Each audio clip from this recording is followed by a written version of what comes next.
انہوں نے تیری نہیں بلکہ میری حقارت کی ہے۔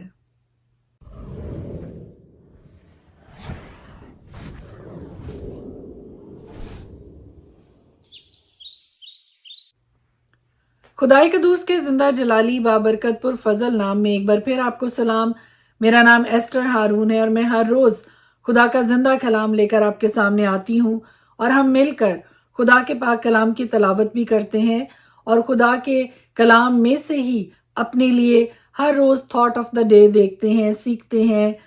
سنتے ہیں، اور خدا کے پاک کلام کو اور زیادہ قریب سے جاننے کی کوشش کرتے ہیں۔ خدا کے مکاشفات کو، خدا کے بھیدوں کو، خدا کی باتوں کو اپنے لیے ڈھونڈنے کی، نکالنے کی اور سیکھنے کی کوشش کرتے ہیں۔ تھاٹ آف دا ڈے جو آج میں آپ کے ساتھ شیئر کرنا چاہتی ہوں وہ کچھ اس طرح سے ہے کہ جب سیموئیل بڈھا ہو گیا، اور ہم خدا کے پاک کلام میں یہ دیکھتے ہیں کہ سیموئیل کے بچے اپنے باپ کی راہ پہ نہیں چلے، تو لوگ اس کے پاس اکٹھے ہو کر آئے اور اس سے کہنے لگے کہ تو ضعیف ہو چکا ہے، سو ہمارے لیے ایک بادشاہ مقرر کر۔ اور سیموئیل نے خداوند سے دعا کی، اور خداوند نے سیموئیل سے کہا کہ جو کچھ یہ لوگ تجھ سے کہتے ہیں تو اس کو مان، کیونکہ انہوں نے تیری نہیں بلکہ میری حقارت کی ہے کہ میں ان کا بادشاہ نہ رہوں۔ سو لوگوں نے جب خدا اور انسان کے بیچ میں انسان کو چنا کہ خدا ان کا بادشاہ نہ رہے، ان پر حکومت نہ کرے، ان پر عدالت نہ کرے، بلکہ کوئی انسان ان پر بادشاہ کے طور پر مقرر ہو کر حکومت کرے، تو خدا نے ایک لمبی تفصیل، ایک لمبی فہرست سیموئیل سے کہا کہ لوگوں کو بتا دے کہ وہ بادشاہ جو وہ مجھ سے مانگ رہے ہیں، جو ان پر حکومت کرے گا، وہ کس کس طرح سے ان کو تکلیف پہنچائے گا، کس کس طرح سے ان کو دکھ پہنچائے گا۔ بڑی حیرت کی بات ہے کہ یہ ساری تفصیل سننے کے بعد بھی لوگوں نے یہی فیصلہ کیا کہ نہیں، ہم پر کوئی بادشاہ مقرر۔ لمبی فہرست جو 10ویں آیت سے لے کے 18ویں آیت تک ہے، میں اس میں سے تھوڑا سا آپ کے لیے پڑھتی ہوں۔ وہاں لکھا ہے کہ جو بادشاہ تم پر سلطنت کرے گا اس کا طریقہ یہ ہوگا کہ وہ تمہارے بیٹوں کو لے کر اپنے رتھوں کے لیے اور اپنے رسالہ میں نوکر رکھے گا، اور وہ اس کے رتھوں کے آگے آگے دوڑیں گے، اور وہ ان کو 1000 کے سردار اور 50 کے جمعدار بنائے گا، اور بعض سے ہل جتوائے گا اور فصل کٹوائے گا، اور اپنے لیے جنگ کے ہتھیار اور اپنے رتھوں کے ساز بنوائے گا،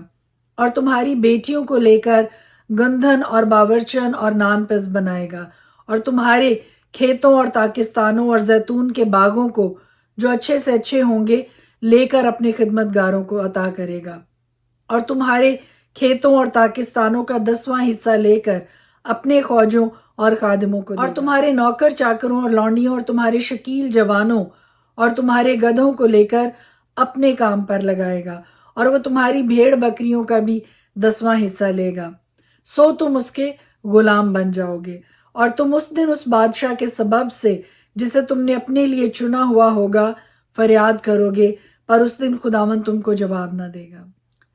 سو خدا نے سیموئیل کے ذریعہ سے یہ ساری تفصیل اپنے لوگوں کو بتا دیا، آگاہ کر دیا ان کو کہ جس بادشاہ کی ڈیمانڈ وہ مجھ سے کر رہے ہیں، وہ بادشاہ کس کس طرح سے ان کو بیگار میں جوتے گا، کس کس طرح سے ان پر ظلم کرے گا۔ ٹاپ آف دا لسٹ ایک اور خاص اہم بات جو خدا نے سیموئیل کے ذریعے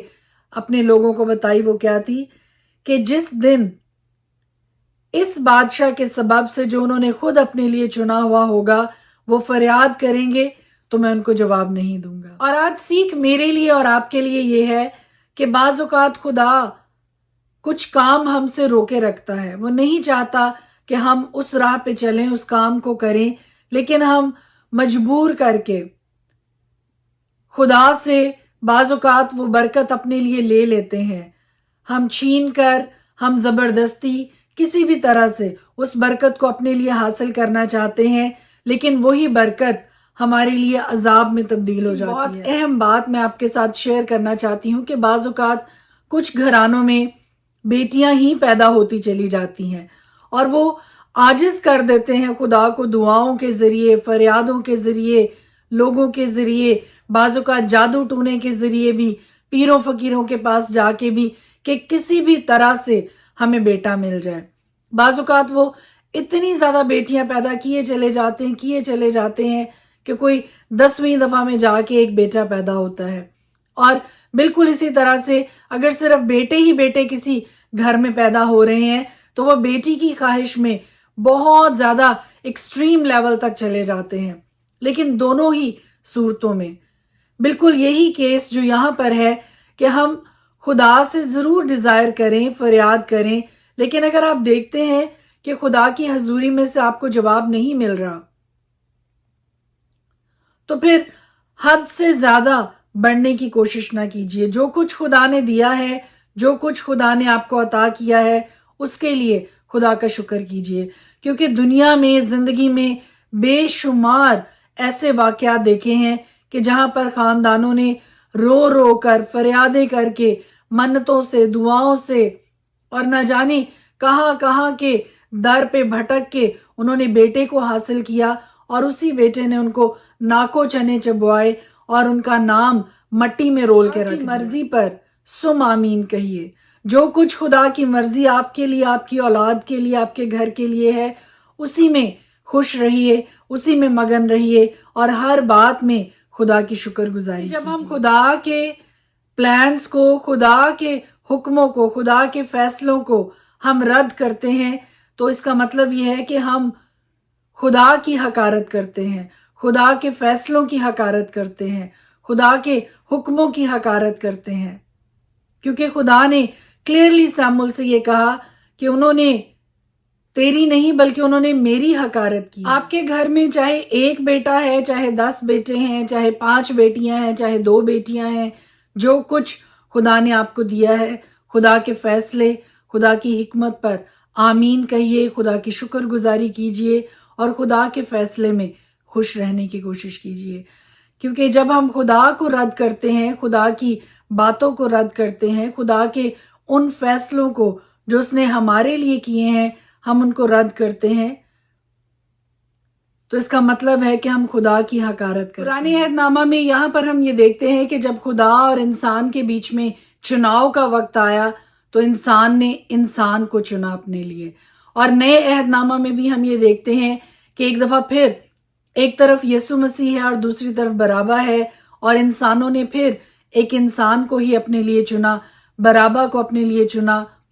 جو کہ قاتل تھا، گنہگار تھا اور خداوند یسوع مسیح کو رد کیا. پرانے عہد نامہ میں ہم یہ دیکھتے ہیں کہ انہوں نے سیموئیل سے یہ تقاضا کیا کہ تو ہمارے لیے کوئی بادشاہ ہم پر مقرر کر، اور انہوں نے یہ کہہ کر، یہ ڈیمانڈ کر سیموئیل کے آگے پیش کر کے انہوں نے در حقیقت خدا کو رد کیا، خدا کی حقارت. عہد نامہ میں انہوں نے یسوع کو رد کیا، یسوع کی حقارت کی اور برابا کو اپنے لیے چنا. اور آج ہر وقت زندگی میں ہمارے سامنے 2 راہیں نظر آتی ہیں کہ آپ چاہے خدا کو اپنے لیے چن لیں یا آپ ابلیس کو اپنے لیے چن لیں. اور ایک انتہائی خوبصورت گیت ہے جو راجہ ہیریسن بھائی نے لکھا ہے اور بڑا خوبصورت، اس کی ٹیون بہت اچھی ہے، کمپوزیشن بہت اچھی ہے. اگر موقع ملے تو آپ ضرور سنیے گا.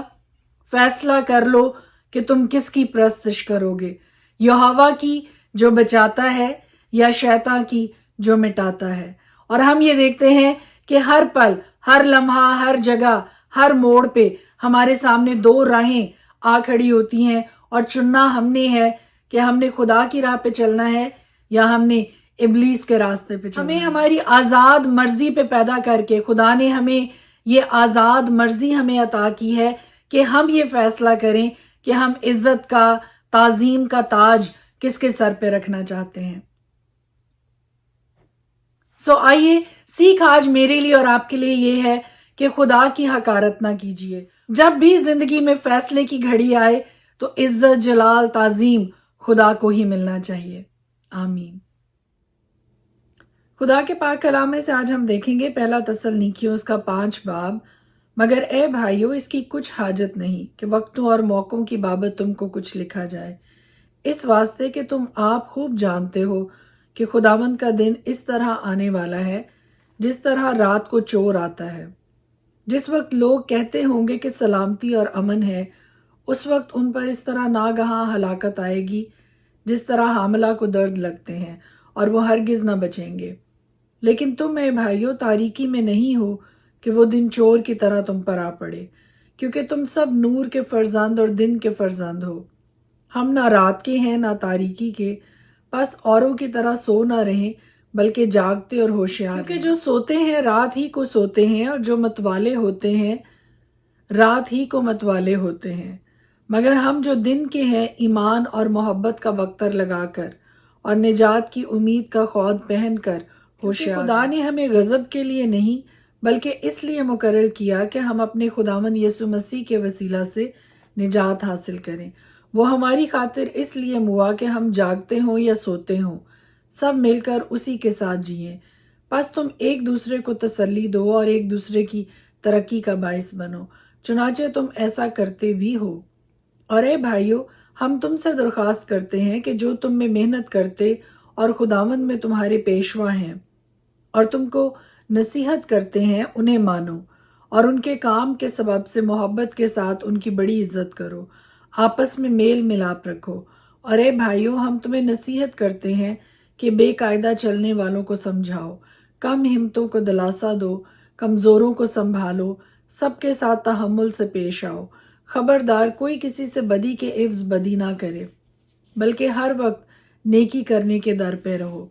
آپس میں بھی اور سب سے۔ ہر وقت خوش رہو، بلا ناغہ دعا کرو، ہر ایک بات میں شکر گزاری کرو، کیونکہ مسیح یسوع میں تمہاری بابت خدا کی یہی مرضی ہے۔ روح کو نہ بجھاؤ، نبوتوں کی حقارت نہ کرو، سب باتوں کو آزماؤ، جو اچھی ہو اسے پکڑے رہو، ہر قسم کی بدی سے بچے رہو۔ خدا جو اطمینان کا چشمہ ہے آپ ہی تم کو بالکل پاک کرے، اور تمہاری روح اور جان اور بدن ہمارے خداوند یسوع مسیح کے آنے تک پورے اور بے عیب محفوظ رہیں۔ تمہارا بلانے والا سچا ہے، وہ ایسا ہی کرے گا۔ اے بھائیو، ہمارے واسطے دعا کرو۔ پاک بوسہ کے ساتھ سب بھائیوں کو سلام کرو۔ میں تمہیں خداوند کی قسم دیتا ہوں کہ یہ خط سب بھائیوں کو سنایا جائے۔ ہمارے خداوند یسوع مسیح کا فضل تم پر ہوتا رہے۔ خدا کے پاک کلام میں سے پرانے عہد نامہ میں سے ہم دیکھیں گے پہلا سموئیل اس کا 7 باب۔ تب قریت یریم کے لوگ آئے اور خداوند کے صندوق کو لے کر ابیناداب کے گھر میں جو ٹیلے پر ہے لائے، اور اس کے بیٹے علی زر کو مقدس کیا کہ وہ خداوند کے صندوق کی نگہبانی کرے۔ اور جس دن سے صندوق قریت یریم میں رہا تب سے ایک مدت ہو گئی، یعنی 20 برس گزرے، اور اسرائیل کا سارا گھرانہ خداوند کے پیچھے نوحہ کرتا رہا۔ اور سموئیل نے اسرائیل کے سارے گھرانے سے کہا کہ اگر تم اپنے سارے دل سے خداوند کی طرف رجوع لاتے ہو تو اجنبی دیوتاؤں اور استارات کو اپنے بیچ سے دور کرو، اور خداوند کے لیے اپنے دلوں کو مستعد کر کے فقط اسی کی عبادت کرو، اور وہ فلسطینیوں کے ہاتھ سے تم کو رہائی دے گا۔ تب بنی اسرائیل نے بالیم اور استارات کو دور کیا اور فقط خداوند کی عبادت کرنے لگے۔ پھر سموئیل نے کہا کہ سب اسرائیل کو مصفا میں جمع کرو، اور میں تمہارے لیے خداوند سے دعا کروں گا۔ سو وہ سب مصفا میں فراہم ہوئے اور پانی بھر کر خداوند کے آگے انڈیلا، اور اس دن روزہ رکھا، اور وہاں کہنے لگے کہ ہم نے خداوند کا گناہ کیا ہے۔ اور سموئیل مصفا میں بنی اسرائیل کی عدالت کرتا تھا۔ اور جب فلسطینیوں نے سنا کہ بنی اسرائیل مصفا میں فراہم ہوئے ہیں تو ان کے سرداروں نے بنی اسرائیل پر چڑھائی کی، اور جب بنی اسرائیل نے یہ سنا تو وہ فلسطینیوں سے ڈرے۔ اور بنی اسرائیل نے سموئیل سے کہا کہ خداوند ہمارے خدا کے حضور ہمارے لیے فریاد کرنا نہ چھوڑ، تاکہ وہ ہم کو فلسطینیوں کے ہاتھ سے بچائے۔ اور سموئیل نے ایک دودھ پیتا برا لیا اور اسے پوری سوختنی قربانی کے طور پر خداوند کے حضور گزرانا۔ اور سموئیل بنی اسرائیل کے لیے خداوند کے حضور فریاد کرتا رہا، اور خداوند نے اس کی سنی۔ اور جس وقت سموئیل اس سوختنی قربانی کو گزران رہا تھا اس وقت فلسطی اسرائیلیوں سے جنگ کرنے کو نزدیک آئے، لیکن خداوند فلسطینیوں کے اوپر اسی دن بڑی کڑک کے ساتھ گھبرا دیا، اور انہوں نے اسرائیلیوں کے آگے شکست کھائی۔ اور اسرائیل کے لوگوں نے مصفا سے نکل کر فلسطینیوں کو رگیدا اور بیت کر کے نیچے تک انہیں مارتے چلے گئے۔ تب سموئیل نے ایک پتھر لے کر اسے مصفا اور شین کے بیچ میں نصب کیا، اور اس کا نام ابن عزر یہ کہہ کر رکھا کہ یہاں تک خداوند نے ہماری مدد کی۔ سو فلسطی مغلوب ہوئے اور اسرائیل کی سرحد میں پھر نہ آئے، اور سموئیل کی زندگی بھر خداوند کا ہاتھ فلسطینیوں کے خلاف رہا۔ اکرون سے جات تک کے شہر جن کو فلسطینیوں نے اسرائیلیوں سے لے لیا تھا وہ پھر اسرائیلیوں کے قبضہ میں آئے، اور اسرائیلیوں نے ان کی نواحی بھی فلسطینیوں کے ہاتھ سے چھڑا لی، اور اسرائیلیوں اور اموریوں میں صلح تھی۔ اور سیموئیل اپنی زندگی بھر اسرائیلیوں کی عدالت کرتا رہا، اور وہ سال بسال بیتیل اور جلجال اور مصپا میں دورہ کرتا اور ان سب مقاموں میں بنی اسرائیل کی عدالت کرتا تھا۔ پھر وہ راما کو لوٹ آتا کیونکہ وہاں اس کا گھر تھا، اور وہاں اسرائیل کی عدالت کرتا تھا، اور وہیں اس نے خداوند کے لیے ایک مذبح بنایا۔ پہلا سیموئیل اس کا 8 باب۔ جب سیموئیل بوڑھا ہو گیا تو اس نے اپنے بیٹوں کو اسرائیلیوں کے قاضی ٹھہرایا۔ اس کے پہلوٹے کا نام یوئیل اور اس کے دوسرے بیٹے کا نام ابیا تھا۔ وہ دونوں بیر سبا میں قاضی تھے، پر اس کے بیٹے اس کی راہ پر نہ چلے، بلکہ وہ نفع کے لالچ سے رشوت لیتے اور انصاف کا خون کر دیتے تھے۔ تب سب اسرائیلی بزرگ جمع ہو کر راما میں سیموئیل کے پاس آئے اور اس سے کہنے لگے، دیکھ تو ضعیف ہے اور تیرے بیٹے تیری راہ پر نہیں چلتے۔ اب تو کسی کو ہمارا بادشاہ مقرر کر دے جو اور قوموں کی طرح ہماری عدالت کرے۔ لیکن جب انہوں نے کہا کہ ہم کو کوئی بادشاہ دے جو ہماری عدالت کرے، تو یہ بات سیموئیل کو بری لگی، اور سیموئیل نے خداوند سے دعا کی، اور خداوند نے سیموئیل سے کہا کہ جو کچھ یہ لوگ تجھ سے کہتے ہیں تو اس کو مان، کیونکہ انہوں نے تیری نہیں بلکہ میری حقارت کی ہے کہ میں ان کا بادشاہ نہ رہوں۔ جیسے کام وہ اس دن سے جب سے میں ان کو مصر سے نکال لایا آج تک کرتے آئے ہیں کہ مجھے ترک کر کے اور معبودوں کی پرستش کرتے رہے ہیں، ویسا ہی وہ تجھ سے کرتے ہیں۔ سو تو ان کی بات مان، تو بھی تو سنجیدگی سے ان کو خوب جتا دے اور ان کو بتا بھی دے کہ جو بادشاہ ان پر سلطنت کرے گا اس کا طریقہ کیسا ہوگا۔ اور سیموئیل نے لوگوں کو جو اس سے بادشاہ کے تعلق کی سب باتیں کہہ سنائیں، اور اس نے کہا کہ جو بادشاہ تم پر سلطنت کرے گا اس کا طریقہ یہ ہوگا کہ وہ تمہارے بیٹوں کو لے کر اپنے رتھوں کے لیے اور اپنے رسالہ میں نوکر رکھے گا، اور وہ اس کے رتھوں کے آگے آگے دوڑیں گے، اور وہ ان کو 1000 کے سردار اور 50 کے جمع دار بنائے گا، اور بعض سے ہل جتوائے گا اور فصل کٹوائے گا، اور اپنے لیے جنگ کے ہتھیار اور اپنے رتھوں کے ساز بنوائے گا، اور تمہاری بیٹیوں کو لے کر گندھن اور باورچن اور نان پس بنائے گا، اور تمہارے کھیتوں اور تاکستانوں اور زیتون کے باغوں کو جو اچھے سے اچھے ہوں گے لے کر اپنے خدمت گاروں کو عطا کرے گا، اور تمہارے کھیتوں اور تاکستانوں کا 10واں حصہ لے کر اپنے خوجوں اور خادموں کو دے گا، اور تمہارے نوکر چاکروں اور لونڈیوں اور تمہارے شکیل جوانوں اور تمہارے گدھوں کو لے کر اپنے کام پر لگائے گا، اور وہ تمہاری بھیڑ بکریوں کا بھی 10واں حصہ لے گا۔ سو تم اس کے غلام بن جاؤ گے، اور تم اس دن اس بادشاہ کے سبب سے جسے تم نے اپنے لیے چنا ہوگا فریاد کرو گے، پر اس دن خداوند تم کو جواب نہ دے گا۔ تو بھی لوگوں نے سیموئیل کی بات نہ سنی اور کہنے لگے، نہیں، ہم تو بادشاہ چاہتے ہیں جو ہمارے اوپر ہو، تاکہ ہم بھی اور سب قوموں کی مانند ہوں، اور ہمارا بادشاہ ہماری عدالت کرے اور ہمارے آگے آگے چلے اور ہماری طرف سے لڑائی کرے۔ اور سیموئیل نے لوگوں کی سب باتیں سنی اور ان کو خداوند کے کانوں تک پہنچایا، اور خداوند نے سیموئیل کو فرمایا تو ان کی بات مان اور ان کے لیے ایک بادشاہ مقرر کر۔ تب سیموئیل نے اسرائیل کے لوگوں سے کہا کہ تم سب اپنے اپنے شہر کو چلے جاؤ۔ خدا کے پاک کلام کے پڑھے اور سنے جانے پر اس کی خاص برکت ہو، آمین۔